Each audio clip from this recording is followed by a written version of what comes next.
Adjust करना शुरू करते हैं। सबसे पहले तो देरी से आने के लिए हम माफ़ी चाहते हैं। जैसा कि आपको पता है, बाई इलेक्शन की घोषणा हुई है और जन स्वराज की ओर से चारों विधानसभा चुनाव क्षेत्रों में जन स्वराज के प्रत्याशी जो आधिकारिक रूप से दल की ओर से चुनाव लड़ेंगे उसकी घोषणा की जा रही है। पहले 3 विधानसभा क्षेत्रों में जन स्वराज ने सबसे पहले अपने उम्मीदवारों की घोषणा की है। जैसा कि आपको पता है, तरारी से lieutenant general vice chief of army staff doctor S K. Singh साहब की उम्मीदवारी की घोषणा की गई। उसके बाद बेलागंज से प्रोफेसर खिलाफत हुसैन साहब जन स्वराज के उम्मीदवार हैं और इमामगंज से डॉक्टर जितेंद्र पासवान, ये 3 उम्मीदवार हम लोग पहले घोषित कर चुके हैं। जन स्वराज जब दल बना है उसमें हम लोगों ने ये घोषणा करी थी कि इसमें उम्मीदवारों का चयन कोई एक व्यक्ति, दल का नेता या कोई व्यक्तियों का समूह नहीं करेगा, बल्कि क्षेत्र की जनता करेगी। और जनता के सामने हम लोग 4, 5, 6 लोगों का विकल्प रखेंगे आधिकारिक तौर पर, और फिर जनता के पास ये अवसर होगा कि वो 3, 4, 5, 6 महीने तक उन सभी साथियों का आकलन करे। आकलन करने के बाद अपना मत वोट दे, ताकि उनमें से जो सबसे योग्य व्यक्ति है उसको उम्मीदवार बनाया जाए। अब इस पूरी व्यवस्था को 2025 के नज़रिए से बनाया जा रहा है।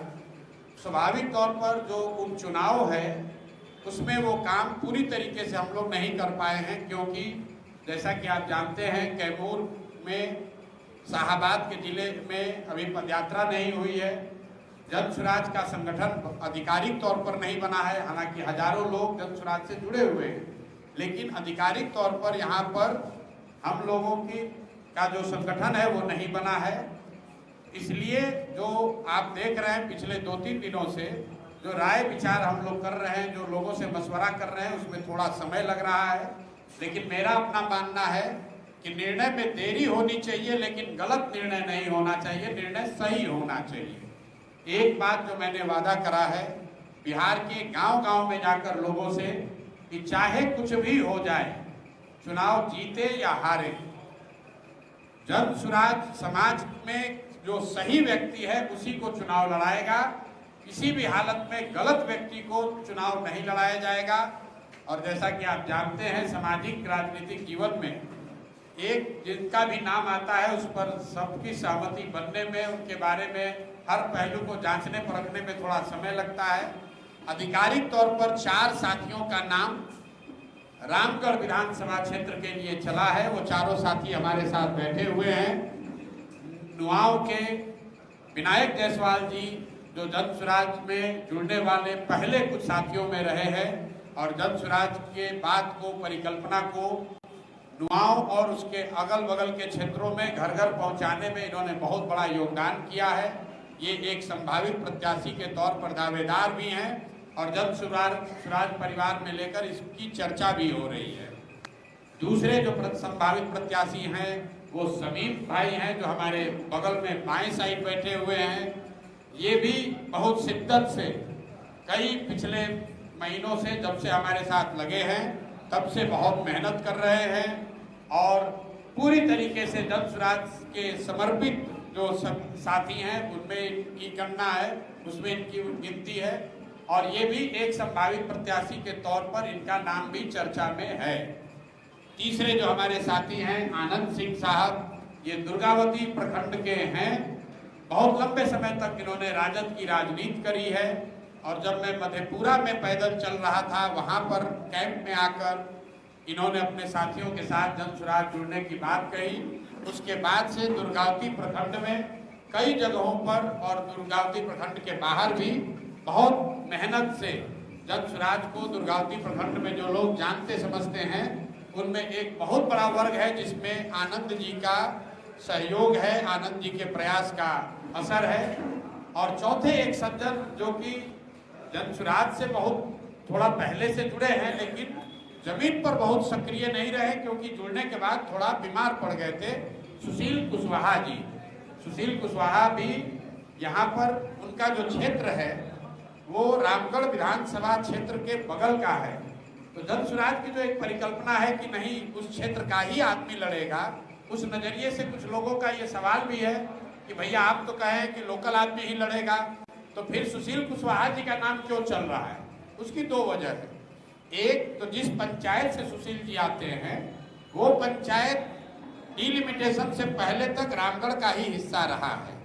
डिलिमिटेशन में उस पंचायत को रामगढ़ से अलग करके दूसरे विधानसभा में मोहनिया में डाला गया है। और दूसरा जन सुराज में ये व्यवस्था है कि आप जिस क्षेत्र में रहते हैं अगर वो क्षेत्र आरक्षित है और आप SC/ST समाज के नहीं हैं तो आप बगल वाले क्षेत्र से अपने उम्मीदवारी का दावा कर सकते हैं। इन 4 उम्मीदवारों के साथ एक और दलित साथी का नाम भी कंटेंशन में है, क्योंकि जन सुराज की जो व्यवस्था है उसमें हम लोगों ने ये कहा है कि अनारक्षित सीटों पर भी अगर कोई समाज का, दलित समाज का काबिल व्यक्ति हो तो वो व्यक्ति भी चुनाव लड़ने की रेस में शामिल हो सकता है। जरूरी नहीं है कि वो मिल जाए।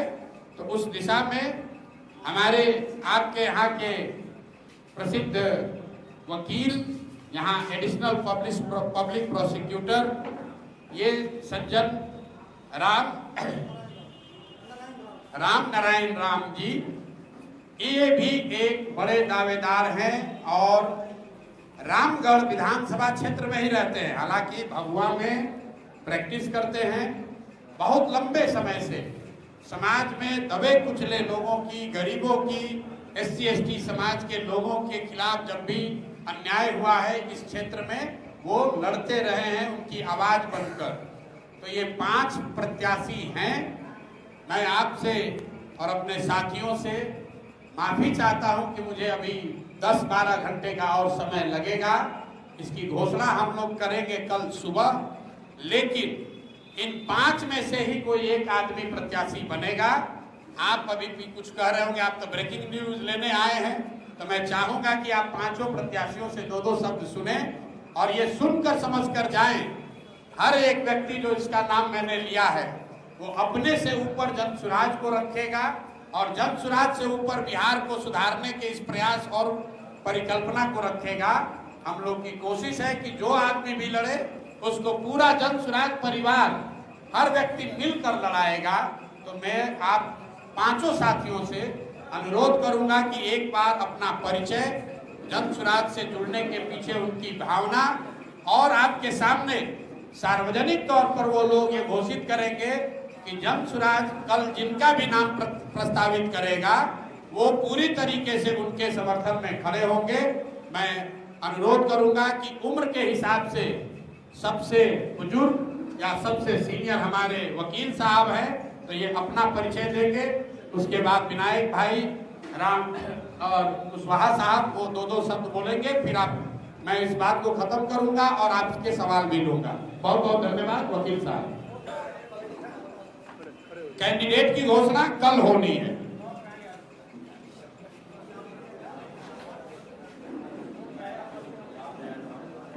ये माइक ये ले लीजिए।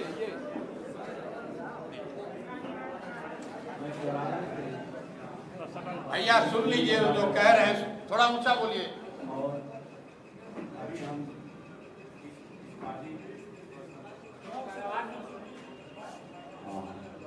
हम जो है पानी से है कि या गरीब जो सक्षम है उनको हम लोग सहयोग करेंगे और चुनाव लड़ाएंगे। तो यह बहुत अच्छी बात है। दूसरी बात यह है कि अभी जो रामगढ़ विधानसभा क्षेत्र रामगढ़ के इर्द गिर्द ही ये आंदोलन राजनीति घूमती रही है और चाहिए कि सभी लोग दूसरा परिवर्तन होना चाहिए। हम इसका सहमत करते हैं, आपके भावनाओं से भी सहमत हैं। यदि मौका मिलेगा तो हम प्रदर्शन करें। बहुत बहुत धन्यवाद आपका। अब मैं आनंद कुमार सिंह, पूर्व जिला परिषद सदस्य दुर्गावती। मैं आदर्श ग्राम वहाँ पर रहने वाला हूँ और मैं पार्टी बनने से पहले बड़े भाई प्रशांत किशोर जी के विचारों से मैं जाके मधेपुरा कैंप में जुड़ा और मैं जीवन की बहुत लंबी तो उल्लेख नहीं कर सकता, लेकिन मैं आपको इस बात के लिए स्पष्ट कर दूं कि मैं इनके साथ हूँ। टिकट जिसको देना हो आपने, मैं वहाँ भी कहा, यहाँ भी कहा, किसी के साथ जय जयसुराज जय।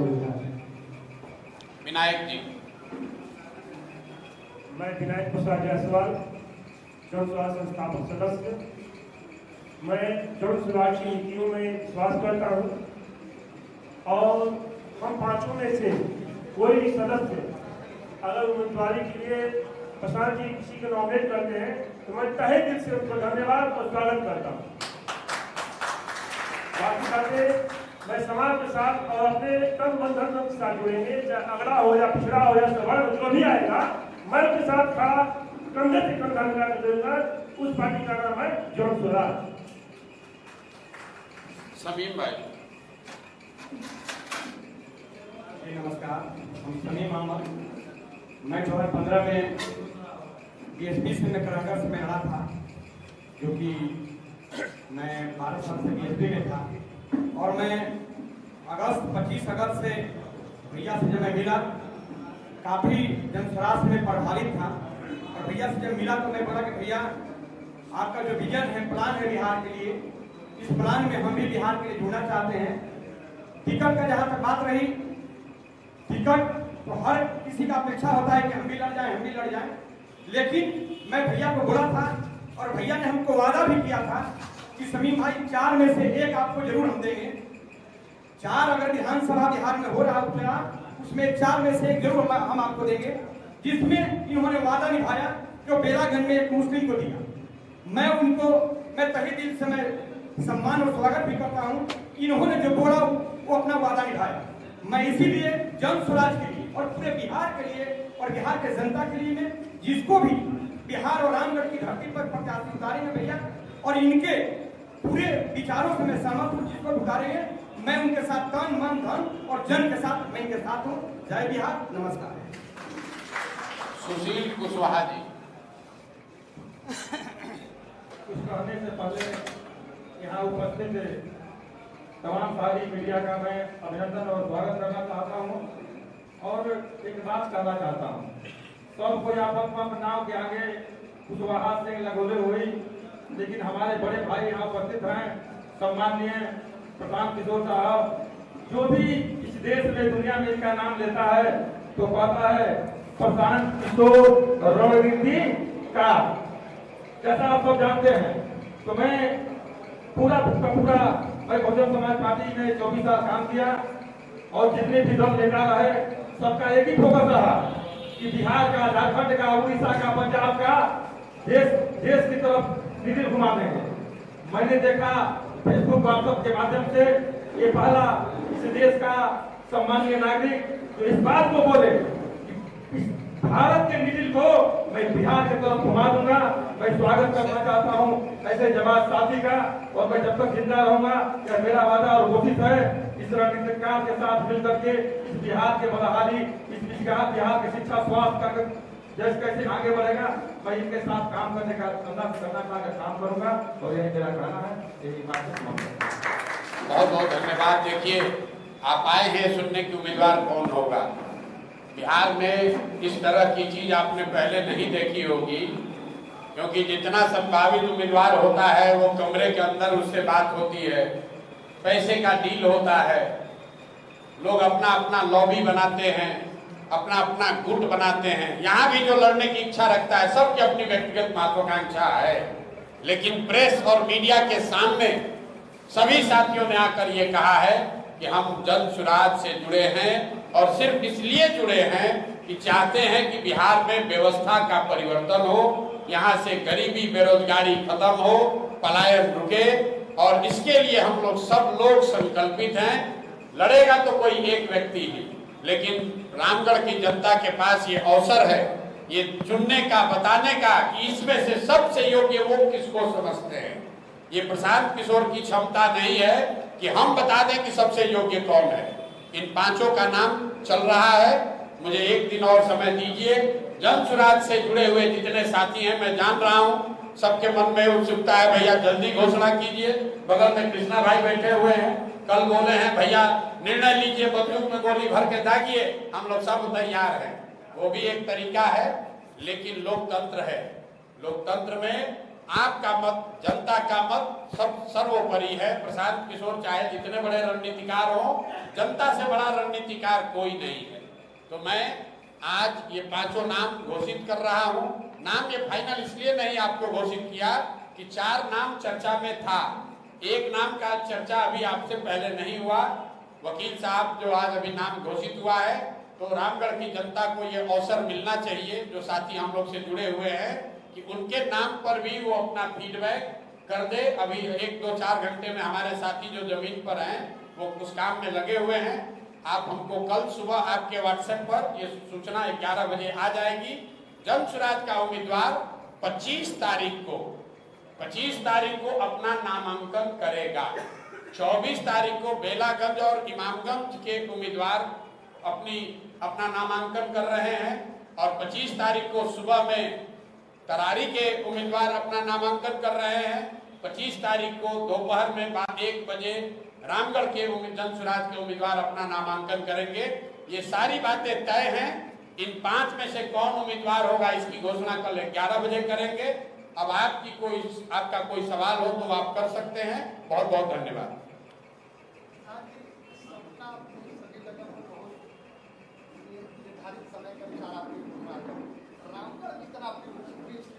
रामगढ़ में पेंच फंसा नहीं है। रामगढ़ में दिक्कत ये है कि यहाँ ये जो क्षेत्र है ये राजनीतिक जमींदारों का क्षेत्र है। लोगों ने रामगढ़ को अपनी राजनीतिक जमींदारी का क्षेत्र बना रखा है, और सामान्य सर्वे करने में भी, लोगों से उनकी मंशा जानने में भी थोड़ा समय लग रहा है। यहाँ पर जो लोग हैं उनकी दबंगई, राजनीतिक दबंगई इतनी है कि नीचे से लोगों को निकालने में थोड़ा समय लग रहा है। इस बात का भी आप ध्यान रखिए कि अभी हमारी यहाँ पदयात्रा नहीं हुई है, जो मैंने पहले कहा, हमारा संगठन नहीं है। तो सामान्य लोगों से जाकर रामगढ़ में पेपर पर 431 गांव है, लेकिन जमीन पर यहाँ सर्वे कीजिएगा, जाइएगा तो 239 गांव है। बाकी गांव पेपर पर है, गांव जमीन पर नहीं है। गांव इसलिए नहीं है कि मतलब वो मर्ज हो गया है या 2 गांव मिलकर एक हो गया है। तो 239 गांवों में इन 5 व्यक्तियों के बारे में जाकर सर्वे करना, थोड़ा सा 2 दिन समय दीजिए। हम लोग रात दिन लगे हुए हैं, 1 दिन में पता चल जाएगा। आपको तो ये तो पता चल ही गया, इसी 5 में से कोई होगा। अब कौन होगा उसके लिए 12 घंटा और सही। और चुनाव की प्रक्रिया तो 28 तारीख से शुरू होगी। 25 तारीख तक नामांकन करना है। 28 तारीख तक स्क्रूटनी के बाद पता चलेगा कि भाई किसका नामांकन स्वीकार हुआ, उसको सिंबल क्या मिला। एक और बात आप समझिए, जो पूरी व्यवस्था बनी हुई है ये इनकम्बेंट प्रो इनकम्बेंट है। बिहार में नहीं, देश में। आप नया दल बनाए हैं, आपको सिंबल नहीं मिलेगा। सिंबल आपको मिलेगा 28 तारीख को। आप नया दल बनाए हैं तो आपको कागज पर ज्यादा स्क्रूटनी है। इसलिए ऐसा जो व्यवस्था है कि जो पहले से स्थापित दल है उनको एडवांटेज है। इसीलिए तो कोई नया लड़का, नया समाज का व्यक्ति नया दल बनाकर प्रयास नहीं कर पाता है। लेकिन जन सुराज इससे घबराने वाला नहीं है।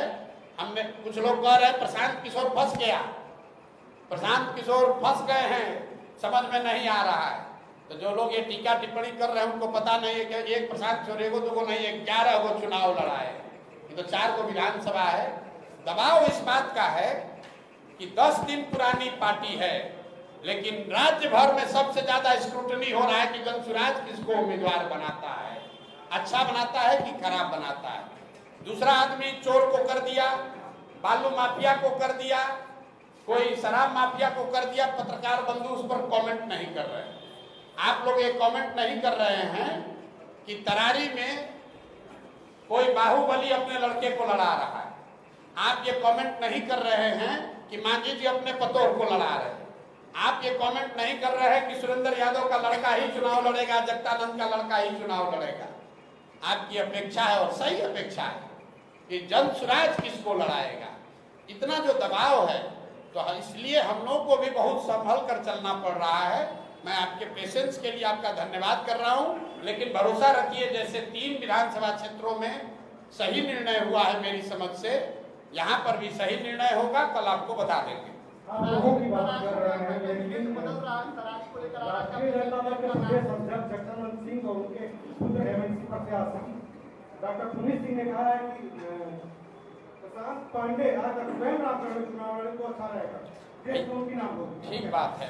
पुनीत जी से जरा सवाल पूछिएगा कि प्रशांत किशोर पांडे ने कहा है कि जब एमएलसी चुनाव अभी लड़ रहे थे आधिकारिक तौर पर, तो प्रशांत किशोर के कैंप में 2 बार मदद मांगने काहे गए थे। आधिकारिक तौर पर कैमरे पर कह रहे हैं।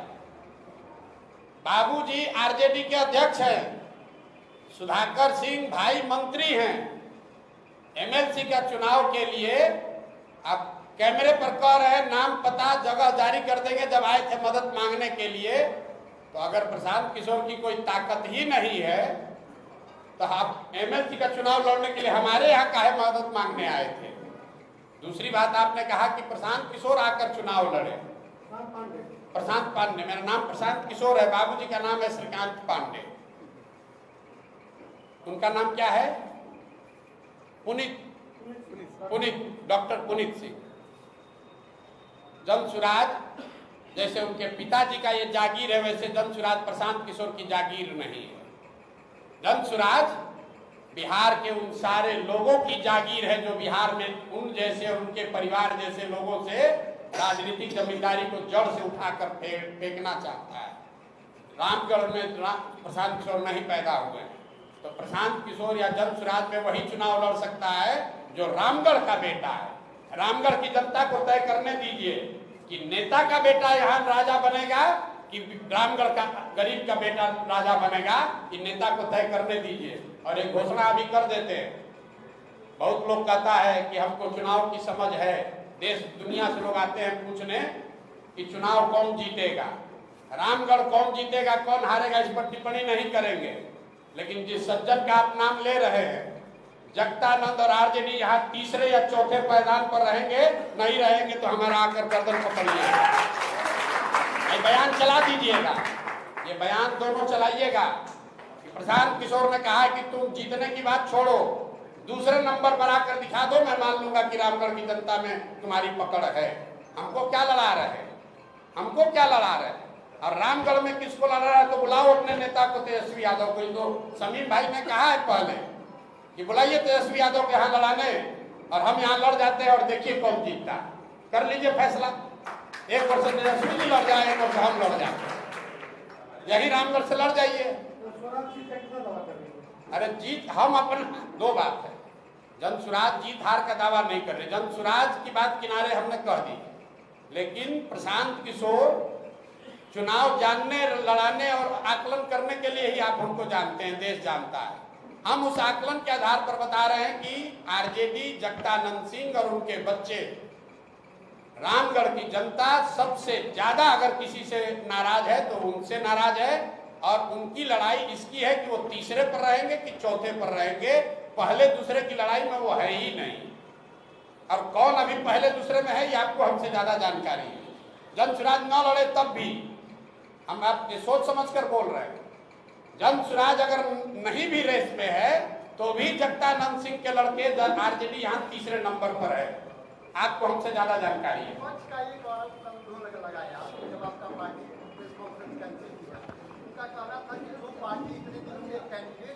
ठीक बात है, बिल्कुल ठीक बात है।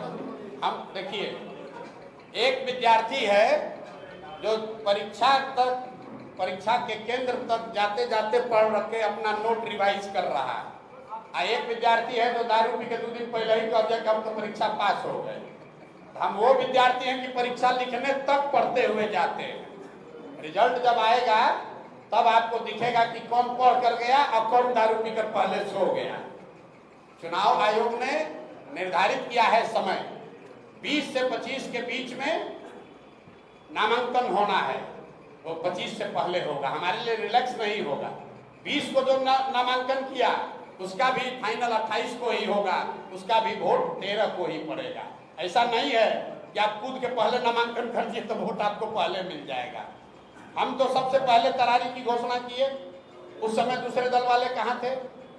बेलागंज में, इमामगंज में सबसे पहले जनसुराज ने दावा किया, दल घोषित, उम्मीदवार घोषित किया, उस समय ये लोग कहाँ थे? संभव है कि हमारी रणनीति का हिस्सा है, पहले इनको घोषित करने दीजिए, उसके बाद। ये तो सब रणनीति का हिस्सा है कि किस सीट को हमको पहले अनाउंस करना है, किस सीट को बाद में अनाउंस करना है। हम तो आपको ये कह सकता है कि इनको तो प्रत्याशी नहीं मिल रहा है, तो ये देखिए 5 गो आदमी बैठा हुआ है यहाँ पर, प्रत्याशी नहीं मिल रहा है, ये तो बात है नहीं। इनमें से किसको चुनना है? अब जगदानंद सिंह को तो पता है कि हम लड़ेंगे, उसके बाद हमारा बेटा लड़ेगा, बेटा के बाद उसका बेटा लड़ेगा, तो उस नजरिए से आप इस चुनाव की बात कर रहे हैं। हम तो आपको घोषित कर दे रहे हैं कि 2029 में भी आरजेडी का उम्मीदवार कोई जगदानंद के लड़का ही होगा, उनका परिवार का ही होगा, उनको क्या किसी से पूछने की जरूरत है?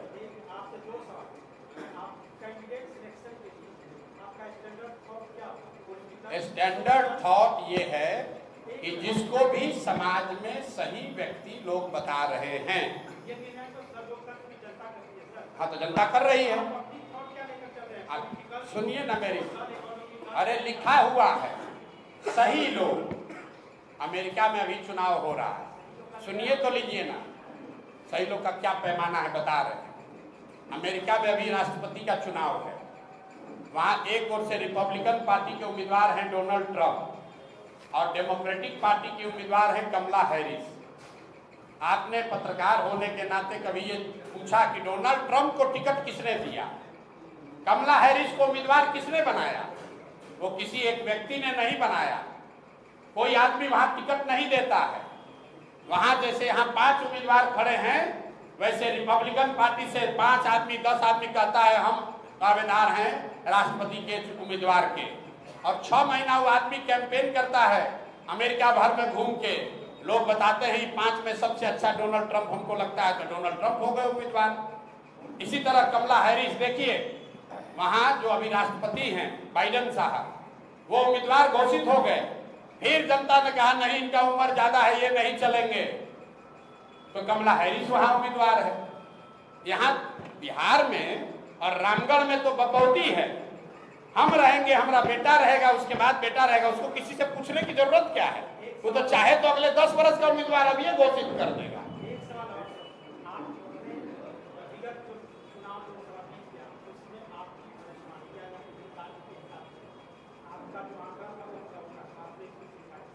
फ्लॉप रहा। आपको ज्यादा जानकारी है क्योंकि आप पत्रकार हैं। फ्लॉप रहा, आप सुन लीजिए, हम जान रहे हैं आप कहाँ आ रहे हैं। हमने लोकसभा चुनाव से पहले 6 महत्वपूर्ण बातें कही। पहली बात कही कि अगली सरकार भाजपा की एनडीए की ही बनेगी और उसमें ऐसा लगता है मोदी जी ही प्रधानमंत्री बनेंगे। आज देश में किसका सरकार है? भाजपा का है, एनडीए का है, मोदी प्रधानमंत्री है। दूसरी बात मैंने कही कि जो मोदी जी के प्रति लोगों में जो पहले श्रद्धा, जो आग, जो अंधभक्ति थी, उसमें बड़े पैमाने पर गिरावट दिख रही है, वो भी आपको दिखा। तीसरी बात मैंने कही कि मोर और लेस जितना भाजपा को सीट पिछली बार आया था 300, उतना ही सीट आएगा। ये बात ठीक है, ये गलत हुआ। हमने क्या कहा? जो स्थिति पहले 2019 में थी वही रहेगी। तो वोट शेयर के मामले में भाजपा को 2019 में 36% वोट आया था, इस बार 35.13% वोट आया है, 0.7% कम आया। सीटों के मामले में 300 के बजाय 240 आया है, जो बड़ी गलती है, जिसको आप फ्लॉप बता रहे हैं। तो भैया हम भगवान तो हैं नहीं, स्टैटिस्टिक्स भी है, वो एक आकलन है, सही भी हो सकता है, गलत भी हो सकता है। मेरी गलती है, और जब गलती हुई सामने नेशनल चैनल पर आकर कहा ये 3 बात ठीक है, लेकिन सीट के मामले में आकलन गलत हो गया। चौथी बात क्या बोली कि कोई भी कितने भी मोदी जी सीट से जीत कर आए, 250 आए या 300 आए, तीसरे टर्म में मोदी जी अपने पहले और दूसरे टर्म के मुकाबले कमजोर प्रधानमंत्री होंगे, वो आपको दिख रहा है। हमने एक और बात कही कि भाजपा चाहे जितने सांसदों के साथ विधान दल सरकार बनाए, तीसरे टर्म में आने वाले समय में उत्तर प्रदेश की भाजपा के नेतृत्व को लेकर भाजपा में बहुत बड़ा संकट की स्थिति बनेगी, वो भी आपको दिख रहा है। योगी जी की बात रोज आप सुन रहे हैं। तो 6 प्रेडिक्शन किए गए, उसमें 5.5 ठीक है, सीट वाला गलत है, लेकिन लोगों को तो सीट याद है, उस हिसाब से मेरी गलती है। अब एक अंतिम बात सुनिए, बंगाल में हमने कहा, पूरे देश ने कहा भाजपा को 200 सीट आएगा, प्रशांत किशोर ने कहा भाजपा को 100 से ज्यादा सीट नहीं आएगा, भाजपा को आया 77। संभव है कि भाजपा को 90 भी आ सकता था, 10 भी आ सकता था, 100 के नीचे आएगा। लेकिन हम इसलिए नहीं कह रहे कि हम अपने गलती को जस्टिफाई कर रहे हैं, लेकिन आप ये समझिए कि जो लोग देश भर के आंकड़ों को एनालाइज करके प्रेडिक्शन कर रहे हैं, इतना आसान काम नहीं है, ऊपर नीचे हो सकता है 10-20 सीट। इसके लिए अगर आपको लगता है हमारी समझ खत्म हो गई है, तो मान लीजिए कि हमारी समझ नहीं है। तरारी में आपका कैंडिडेट बदले जाने की चर्चा है। नहीं, देखिए तरारी में क्या है, मैं आपको बता देता हूँ। तरारी में लेफ्टिनेंट जनरल एसके सिंह, जो सेना में वाइस चीफ रहे हैं, उनके इलेक्टोरल रोल के नाम को लेकर जिला प्रशासन ने बात उठाई है। उनका ये कहना है कि इलेक्शन के कमीशन के रूल में ऐसा है कि आप बिहार के हैं, लेकिन अगर बिहार के किसी विधानसभा क्षेत्र में आप मतदाता के तौर पर रजिस्टर नहीं हैं, तो आप चुनाव नहीं लड़ सकते। ये वहाँ के अधिकारियों ने बताया, वो लोग उस चीज को देख रहे हैं। हम लोगों ने इलेक्शन कमीशन को भी लिखा है, लेकिन मैंने जो बात आपको शुरुआती बताई, देखिए कितना प्रो इनकम्बेंट है। जो लड़का करण तिवारी का देश का वाइस चीफ बना आर्मी का, जो सेना को लीड किया सियाचिन में, जो सेना को लीड किया ऑपरेशन पराक्रम में, उस आदमी को वो अपना इलेक्ट्रिसिटी बिल है, उसका जमीन है, घर है तरारी में, लेकिन एक रूल बनाकर कह रहे हैं कि नहीं, इनको चुनाव नहीं लड़ने दिया जाएगा क्योंकि तरारी के इनका वोटर लिस्ट में इनका नाम नहीं है। वोटर लिस्ट में नाम जुड़वाने के लिए फॉर्म 8 भरा गया है। ये सब प्रावधान है, आप इलेक्शन अधिकारी से पूछ लीजिएगा कि आप 8A फॉर्म 8A भर के अपना नाम जुड़वा सकते हैं। नोएडा से जहां उनका नाम इलेक्टोरल रोल में है, वहां के डीएम ने नोटिफाइड करके जारी किया है कि यहाँ पर इलेक्टोरल रोल में ये है। जनरल साहब की पत्नी की डेथ हुई है 2020 में, उस समय तक वो बिहार के वोटर लिस्ट में थे, लेकिन पत्नी के डेथ होने के बाद वो नोएडा में रहते थे, तो उनका इलेक्टोरल रोल में नाम शिफ्ट हो गया, क्योंकि 24 में उनको वोट देना होगा। अब इसी को आधार बनाकर जिला प्रशासन या इलेक्शन के लोग उनको लड़ने से रोकना चाहते हैं, उसको देखा जाएगा। लेकिन इस तरह की चीज तो लोकतंत्र में आती ही रहेगी। आप व्यवस्था के सामने खड़े होइएगा, तो जो वहां बालू माफिया है, जो हजारों करोड़ रुपया लूट रहा है, वो इतना आसानी से थोड़ी छोड़ेगा। लेकिन जन स्वराज भी पीछे हटने वाला नहीं है।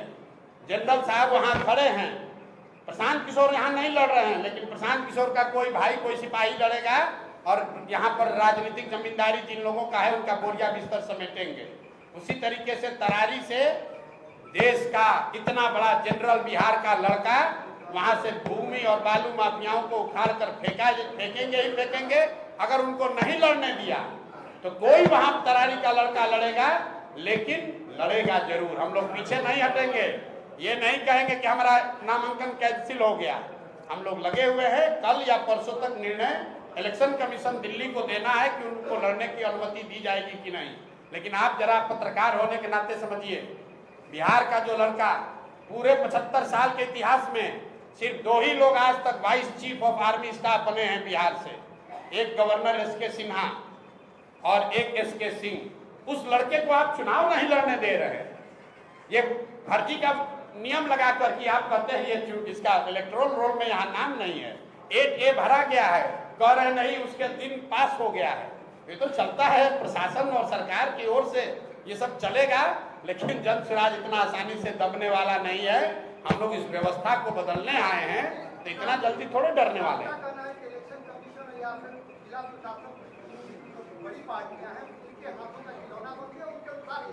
आप बताइए कि जो आदमी vice chief of army staff है, क्या उसके नागरिकता पर शक हो सकता है? करण के वो बच्चे हैं, वहीं से पढ़े हैं, वही सूरतपुरा स्कूल से हाई स्कूल किया है, क्या इस पर शक है? क्या उनकी जमीन उस गांव में नहीं है? क्या उन्होंने वहां इलेक्ट्रिसिटी बिल पिछले 1 साल से नहीं भरा है? क्या उनका राशन कार्ड नहीं है? सब कुछ है। इलेक्टोरल रोल में वहां नाम नहीं है, उसके लिए रोका जा रहा है। तो हम आप पर निर्णय छोड़ रहे हैं कि कौन किसको रोक रहा है। और फॉर्म 8A इस सब के बावजूद यहाँ इलेक्टोरल रोल में ट्रांसफर के लिए नोएडा से डीएम ने उनके इलेक्टोरल रोल के को सर्टिफाई करके भेज दिया है। 8A हम लोगों ने सबमिट कर दिया है। डीएम कह रहे हैं कि हमारे हाथ में नहीं है, ये इलेक्शन कमीशन के हाथ में है, क्योंकि आचार संहिता लागू है। अब बताइए, डीएम अपना हाथ पल्ला झाड़ लिए। अब हम लोग पटना जाकर पिटीशन दिए हुए हैं। जो बिहार में सबसे बड़े कानून के जानने वालों में एक वाईवी गिरी जन स्वराज के संस्थापक सदस्य हैं, वाईवी गिरी जी उसको एग्जामिन कर रहे हैं। हम लोग नहीं होगा, हम लोग कोर्ट में लड़ेंगे। और कोई लड़े चुनाव के बाद इसको हम लोग नेशनली चैलेंज करने वाले। क्या रूल है? बिहार का कोई लड़का सेना का है, काम कर रहा है सियाचिन में, आप उसको यहाँ चुनाव नहीं लड़ने दीजिएगा भाई? कोई सियाचिन में एक सिपाही होता है, ये सियाचिन में इस आदमी ने ब्रिगेड को लीड किया है। सियाचिन में जो कमांडर होता है सेना का, वो सबसे प्रतिष्ठित पद है। उस पद को जिस बिहार के लड़के ने लीड किया है, उसको आप कह रहे हैं कि चुनाव नहीं लड़ने देंगे, तो किसकी गलती है? आप बताइए किसकी गलती है? कौन चुनाव लड़ेगा? वहां का बाहुबली का लड़का कौन चुनाव लड़ेगा जो वहां जातीय हिंसा में लगा हुआ है? तो ये तो इसीलिए तो जन स्वराज है, ताकि तभी तो लोगों का आंख खुलेगा कि किस तरीके से सत्ता पर लोगों ने कब्जा किया हुआ है।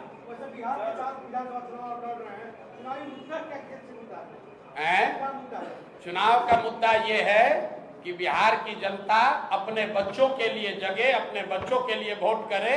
अभी तक जाति के लिए वोट कर लिया, धर्म के लिए वोट कर लिया, मंदिर मस्जिद के लिए वोट कर लिया, विचारधारा के लिए वोट कर लिया, नेता के बेटे के लिए वोट कर लिया। एक बार अपने बच्चों के पढ़ाई और रोजगार के लिए वोट करो। यही जन स्वराज का नारा है, यही जन स्वराज का सिद्धांत है। और इसी मुद्दे पर चुनाव लड़ा जाएगा कि नेता क्या बेटा का को वोट देना है कि अपने बच्चे को वोट देना है। एक सवाल मेरा है कि पार्टी के उम्मीदवारों की घोषणा पार्टी अध्यक्ष न करके आप क्यों कर रहे हैं? नहीं, पार्टी अध्यक्ष ही कर रहे हैं हर जगह। अरे आज अभी कहाँ घोषणा हुई है? आप सारा प्रेस कॉन्फ्रेंस देखिए, हमको मालूम है आप लोग यही उठाइएगा, आपको मुद्दे से नहीं मतलब है। सारे मुद्दे पर नहीं, सुनिए, पटना में वीडियो निकालिए। लेफ्टिनेंट जनरल वीके सिंह की घोषणा किसने की? मनोज भारती जी जो पार्टी के अध्यक्ष है उन्होंने की। बेलागंज में किसने की? मनोज भारती जी ने की। इमामगंज में किसने की? मनोज भारती ने की। आज क्यों नहीं है? इसलिए नहीं है कि गए हैं पेपर साइन करने, यही सब जो लफड़ा लगाया है कि भैया ये साइन कराइए, ये डॉक्यूमेंट दीजिए। मनोज भारती जी यही रामगढ़ में थे, ये सारे प्रत्याशियों से पूछ लीजिए। आज सुबह गए हैं क्योंकि प्रशासन परेशान कर रहा है, वो चाहता है कि जन स्वराज का कोई उम्मीदवार लड़ने नहीं पाए, ये डॉक्यूमेंट चाहिए, वो डॉक्यूमेंट चाहिए। इसीलिए तो प्रशांत किशोर ने अपने आप को इससे मुक्त रखा है कि हम पेपर नहीं साइन करेंगे, जनता के बीच में रहेंगे। पेपर साइन करने वो गए हैं, पेपर भी साइन होगा। और 23-24 तारीख को इमामगंज में और 25 तारीख को तरारी और रामगढ़ में जन स्वराज के उम्मीदवार अपना नामांकन दाखिल करेंगे। प्रशासन परेशान कर रहा है, प्रशासन मतलब कौन? अब आप देखिए, आप बताइए कि लेफ्टिनेंट जनरल एसके सिंह को चुनाव नहीं लड़ने देना किसका हिम्मत है? ये कोई छोटा अफसर तो कर नहीं सकता है, ये कोई छोटा व्यक्ति तो कर नहीं सकता है, ये कोई वार्ड सदस्य का तो चुनाव है नहीं। बिहार का इतना बड़ा बेटा अपने सब कुछ, अपने सुख सुविधा को छोड़कर बिहार के लिए लड़ने आया है, उसको आप चुनाव नहीं लड़ने दे रहे हैं। बालू माफिया के खिलाफ, बाहुबलियों के खिलाफ, तो कौन रोक रहा है? आपको छोड़ रहे हैं, आपके द्वारा जनता पर छोड़ रहे हैं तय करने को।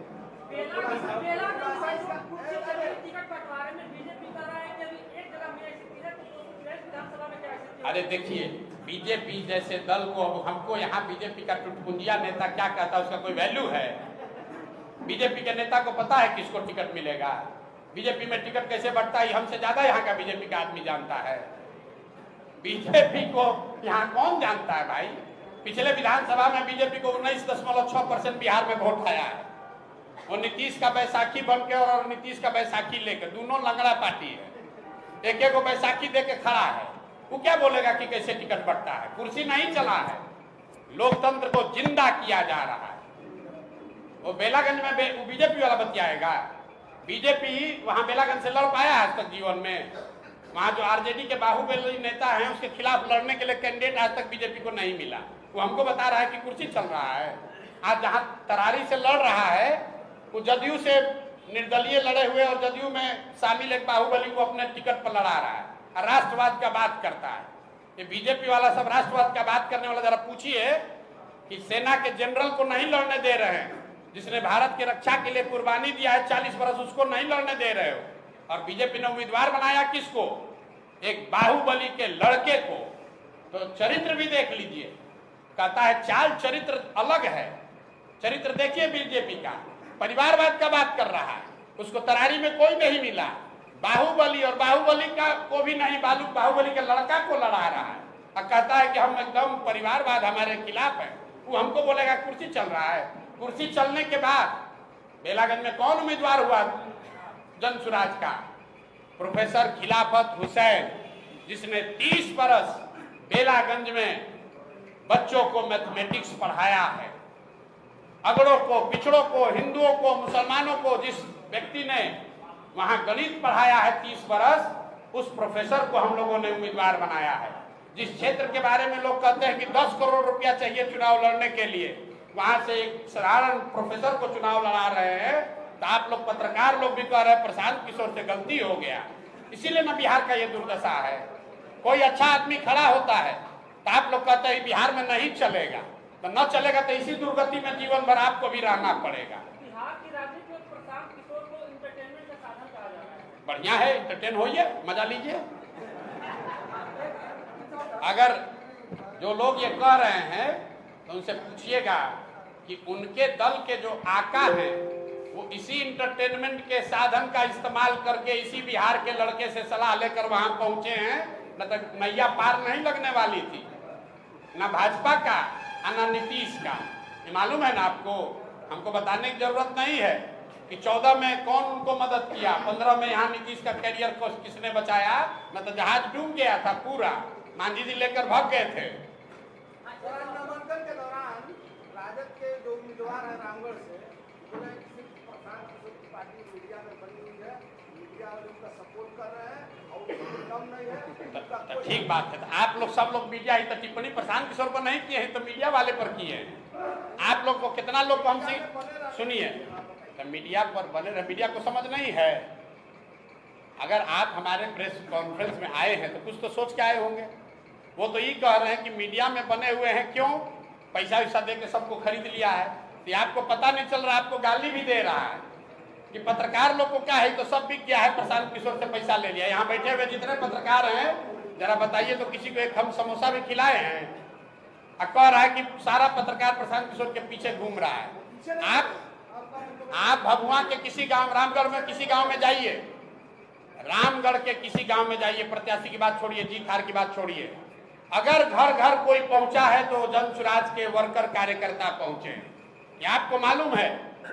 आज अगर रामगढ़ के घर घर में, गांव गांव में कोई आदमी पहुंचा है तो जन सुराज का वॉलंटियर पहुंचा है, जन सुराज का कार्यकर्ता पहुंचा है, वो जगदानंद सिंह का लड़का नहीं पहुंचा है। लेकिन लड़ाई इसी बात का है कि नेता का लड़का नेता बनेगा कि रामगढ़ का लड़का नेता बनेगा, अभी पता चलेगा।